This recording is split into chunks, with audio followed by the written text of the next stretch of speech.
Mukhang marami-rami yung nambabash sa'yo ngayon sa social media. No? Mukhang may kaugnayan ba ito sa papalapit na investigasyon sa Dolomite Beach Project? Tingin ko naman. Pero siguro bago lahat, gusto ko sabihin, wala akong pakialam kung ano man yung troll attacks. Kahit araw-arawin nyo, kahit oras-oras, minuto kayo maglabas ng troll attacks dito po sa Dolomite Beach Project investigation po na ito, tuloy po yung hearing sa November 17. So, kabahan na kayo. Kung yan yung dahilan bakit po kayo merong mga ongoing troll attacks laban sa investigasyon pong ito.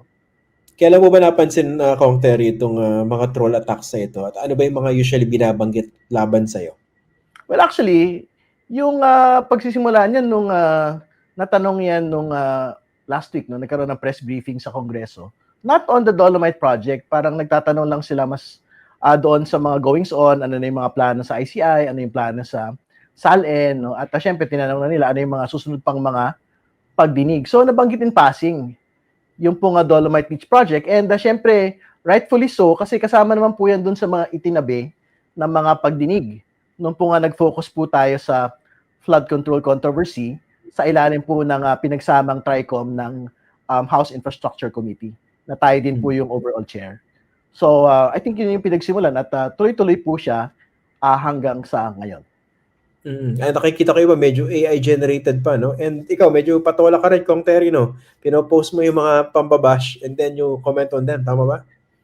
Tama yun. Pero actually, yung pinaka-mabigat talaga doon, wala naman tayo masyadong problema doon sa ongoing troll attacks, no? Lalo ng mga pseudo news pages na iba-iba yung mga pangalan pero pareho yung design. Syempre, pero yung red line natin sa troll attacks, yung fake news na eh.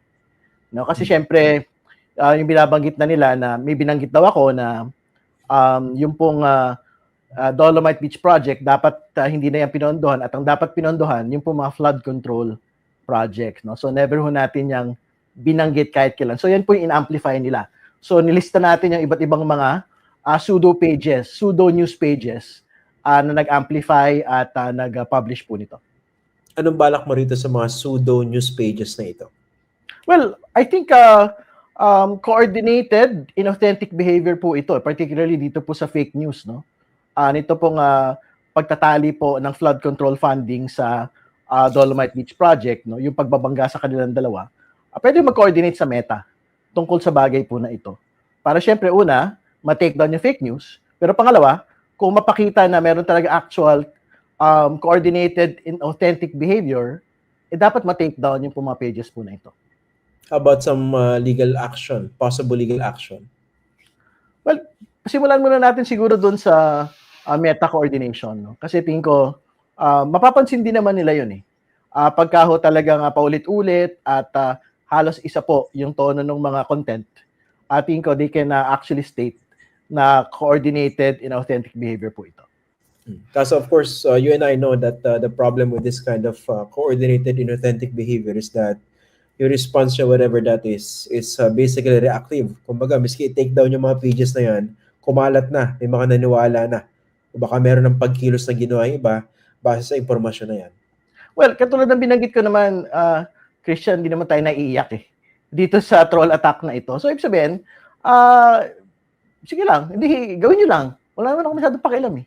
Doon po sa mga binabanggit po nila kasi ang totoo, kailangan naman talaga kung imbestigahan yung Dolomite Beach Project. Kailangan malaman kung necessary project po ba ito in the first place kasi minimum of 300 million po yung pinag-usapan natin pondo na pwede kong ginamit sana sa iba pang mga proyekto. Katulad na mas malaking sewage treatment plant, pag-usapan natin yung Manila Bay Rehabilitation, ang nakalagay ho ron, improvement of the water quality of Manila Bay. So ang question natin doon sa mga defenders po ng Dolomite Beach Project, alin po doon sa paglalatag ng buhangin, yung pong actually merong impact doon po sa improvement ng water quality nito pong Manila Bay. So kaya nga bahagi po doon sa announcement natin kanina, makausap po yung civil society, mga engineering design firms, ano ba yung mga alternatives na pwede po sanang pinagamitan nito pong pondo na ito. Kasi hindi na to 300, umabot po ito as high as 500 million eh.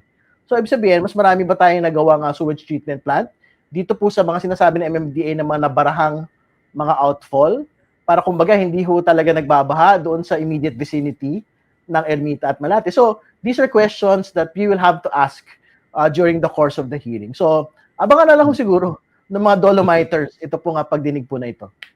Yung mga nilatag mo, Kang Terry, of course, those are very legitimate questions that need to be answered, of course. Pero with the way this DDS people are behaving, the basic question is, should they fear this investigation? Well, I think they should kasi syempre we will have to know sino talaga yung origin. We're not even talking about kung merong kickback dito at this point, no? Ang gusto lang natin malalaman talaga firstly in that first hearing, yung necessity of the project. Kinailangan ba talaga ito? Kasi dalawang bagay na binabanggit nila eh. Una, yung Supreme Court continuing mandamus. Yung paliwanag nila eh. Sabi nila, hindi, kailangan talagang pondohan to. Kasi nakalagay sa Supreme Court continuing mandamus. Pero alam po ninyo, yung nakalagay sa Supreme Court continuing mandamus talaga, binasa ko isa-isa. Noong umpisa pa lang. Wala ho yung dolomite na yan dun. Di ba? Kumbaga, improvement of the water quality yung lagi pong pinag-uusapan dun. So, ibig sabihin, yung project na kailangan mong gawin dyan, ano yung project that will improve the water quality? So, ano example dun? Yung paglalatag ng mga mangroves, pangalawa, paglalatag ng mga sewage treatment plants, doon sa iba't ibang bahagi ng Manila Bay, kasi it will actually improve the water quality of Manila Bay. Tapos pangalawa, kailangan nila sagutin, bakit nila pinilit yung Dolomite Beach Project na wala doon sa NEDA Master Plan for Sustainable Development ng Manila Bay. Hindi ba? Yan yung isa sa mga dahilan bakit tayo may flood control problem today. Di ba ano sinasabi ng DPWH ngayon? Nagkasa ng mga flood control projects na wala sa master plan. Or more importantly, walang master plan. Yung ilang mga river basins na pinag-uusapan po natin. So, I think in the same manner, rightfully, pwede yung itanong sa DNR noon at ngayon. O ba't nyo kinasayan? Kung kahit wala po sa Manila Bay Master Plan. Sino yung mga balak niyo ipatawag sa November 17?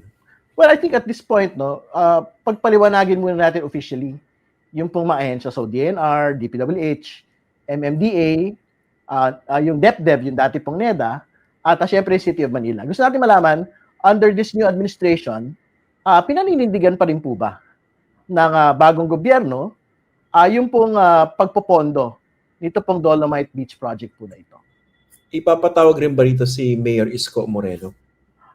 Well, pwede yung ipatawag yun. City of Manila will be invited. No? So, gusto natin malaman. Kasi syempre, isa din po siya dun sa mga nag-iikot nitong nakaraang yung pagbabagyo, no? Sa Maynila. Siya yung nagre-report relating dun sa pagbabara ng pong mga estero at yung need ng waste management. So, I'm quite certain we will invite Mayor Isko Moreno to the hearing. Yung dating sa DNR Undersecretary, yung dating reporter, sino ba yun? Kasama siya, no? Well, officially, yung DNR po muna na nakaupo ngayon sa kasalukuyang gobyerno yung papaimbitahin po natin. Kasi, syempre, they have the documents that will show what had happened previously and whether or not the current government will stand by what the previous government, the previous DNR had undertaken relating to the Dolomite Beach. So, I think yung pong mga previous na mga officials, siguro at a future time, pwede ho natin silang matanong. Pagka hindi yung masagot po at a very high level, policy level, ng current leadership ng pong mga ahensya pong ito sa mga bagay po.